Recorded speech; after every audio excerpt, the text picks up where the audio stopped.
प्रिय विद्यार्थियों, हिंदी साहित्य बीए प्रथम वर्ष की कक्षा में आपका पुनः से स्वागत है। आज हम कबीर दास के काव्य के अंतर्गत जो उनकी जो साखियाँ हैं, उन साखियों में जो विरह का अंग है उसमें गतांक से आगे पढ़ेंगे, जो इस प्रकार से है।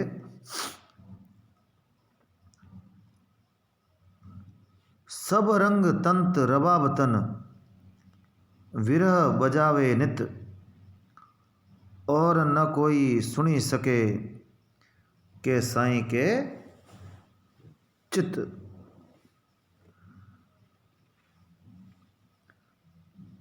विरह को अंग से नाम से जैसा स्पष्ट है कि इन साखियों में परमात्मा के वियोग में जो जीवात्मा उसके प्रेम में पड़ी हुई है, निरंतर तड़प रही है, उसकी विरह की महात्म्य या उसकी महत्ता को दिखाया गया है। और यहाँ पर भी एक नवीन रूपक के माध्यम से जो जिसे हम प्रेम की पराकाष्ठा कहते हैं, जिसमें प्रेम का एक पक्ष या प्रेमीजन अपना सर्वस्व, यहाँ तक कि अपना जो शरीर है, उसके जो प्राण है, वह सर्वस्व समर्पण करने के लिए, न्यौछावर करने के लिए तैयार हो जाता है। तो यहाँ पर भी परमात्मा की विरह में तड़प रही जो जीवात्मा है, प्रेम की व्यथा को जो झेल रही जीवात्मा है, जो साधक है, यहाँ उसे अनन्य भक्त कुछ भी नाम दे सकते हैं। उसकी भक्ति की जो निष्ठा है, साधना की जो पराकाष्ठा है, या प्रेम की एक जो सर्वोच्च जो सीमा है, उसको स्पर्श से नहीं बल्कि लांघने का स्तुत्य प्रयास यहाँ पर किया गया है। कबीरदास जी कहते हैं कि सब रग तंत रबावतन। रग का अर्थ होता है जो हमारी जो शिराएं होती है, रक्त वाहिकाएं होती है, उनको रग कहा जाता है कि तुम्हारी रगों में किसका खून बह रहा है।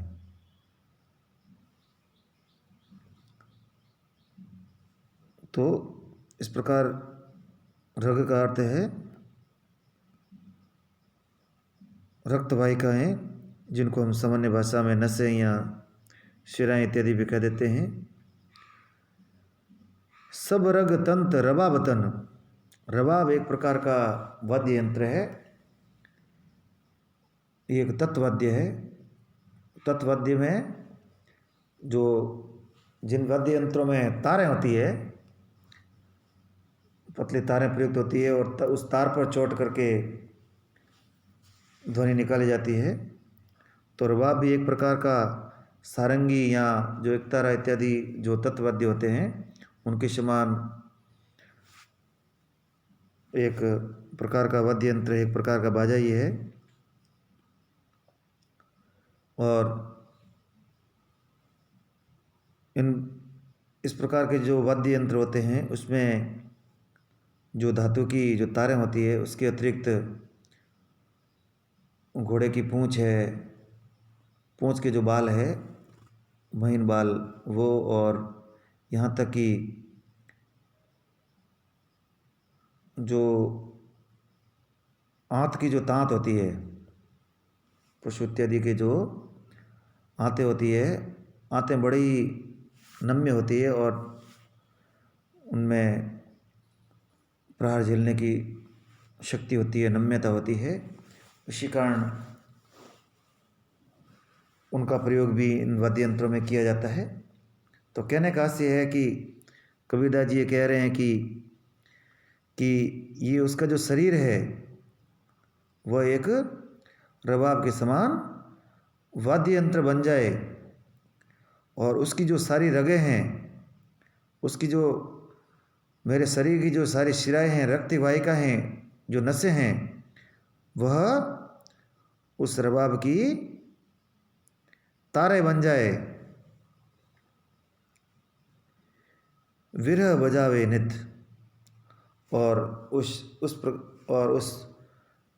शरीर रूपी रबाब को, जो शिराओं रूपी तारों से बना हुआ है, उस रबाब तन रूपी रबाब को विरह उसे नित्य प्रतिदिन बजाता रहता है। जिस प्रकार से वाद्य यंत्र पर तारों पर चोट करने से उससे ध्वनि निकलती है, तो कबीरदास जी अपने पूरे शरीर को ही रबाब की संज्ञा दे रहे हैं, रबाब का रूप दे रहे हैं, और उसके शरीर की रक्त वाहिका हैं वह उस रबाब में तारों का कार्य कर रही है, और जो विरह है वो नित्य प्रति उन तारों पर चोट करता है, और उस विरह उसको चोट करके नित्य प्रति बजाता है, और उस रबाब से आहा रूपी जो ध्वनि है वह निकलती है। तो इस प्रकार से कबीरदास जी कह रहे हैं कि भगवान के प्रेम में, परमात्मा के प्रेम में पड़ी हुई जो जीवात्मा है, वह अपने प्रेम की पराकाष्ठा पे पहुंचकर ये चाह रख रही है कि उसकी शरीर की सभी जो नसें हैं वह तांत बन गई है, और ये शरीर उस तांत से बने हुए बाजे के समान है, और प्रेम की जो पीड़ा है, ईश्वर के प्रेम की पीड़ा का जो विरह है, वह इस बाजे को नित्य प्रति बजाया करता है। लेकिन ये जो बाजा है, ये जो रबाब है, ये बड़ा ही विचित्र है। विचित्र यूँ है कि यह शरीर से निर्मित है, और सिराएं यहाँ पर नसें हैं वो तांतों का काम कर रही है, और ये किस प्रकार से विशिष्ट है उसको आगे दिखाया गया है। और न कोई सुन सके के साईं के चित्त, साईं यानी ईश्वर, प्रभु, परमात्मा, ब्रह्म। लेकिन जब विरह इस शरीर रूपी जो रबाब है उसको जो बजाता है, लेकिन उसकी जो ध्वनि है वह किसी और को नहीं सुनाई देती है। और न कोई सुन सके के साईं के चित्त, उस विरह की द्वारा जो कंपायमान जो शरीर रूपी जो रबाब है उसकी ध्वनि किसी और को सुनाई नहीं देती है। उस बाजे की आवाज़ अन्य कोई नहीं सुन सकता है के साईं के चित्त। यहाँ तो उसको साईं सुन सकता है, उसका परमात्मा, उसका जो प्रेमी परब्रह्म है वह उसे सुन पाता है, या उसका जो चित्त है वह सुन पाता है। अर्थात जो प्रेम की जो पीड़ा है, प्रेम की जो कराह है, उसका जो दर्द है, उसको कोई और नहीं सुन पाता है और नहीं समझ पाता है। यहाँ तो जो प्रेम या वियोग की जो पीड़ा को झेल रहा है वह प्रेमी जान पाता है, यहाँ पर वह परमात्मा जान पाता है, जिसके कारण यह वियोग जनित हुआ है। तो इस प्रकार से उस प्रेम की वियोग वियोग की पीड़ा की जो करा है उसको ईश्वर सुन सकता है, या जो साधक है, जो भक्त है, यह जो जीवात्मा का जो हृदय है, जो चित्त है, वह उसे सुन पाता है। दूसरी दृष्टि से यह भी कह सकते हैं कि निरंतर परमात्मा के विरह को झेलती हुई जो जीवात्मा है, उस जीवात्मा ने जो शरीर धारण कर रखा है, वह शरीर निरंतर विरह के अंदर सूखता जा रहा है। अब ये स्थिति आ चुकी है कि उस विरह को झेलते झेलते जो साधक है, जो भक्त है, जो जीव है, उसका शरीर अत्यंत कृशकाय हो गया है, अत्यंत जर्जर हो गया है, और इतना जर्जर कि उसका शरीर मानो एक रबाब रूपी बाजे के समान है, और उसके शरीर की जो शिराएं हैं वह उस रबाब में तंतुओं का काम कर रही है।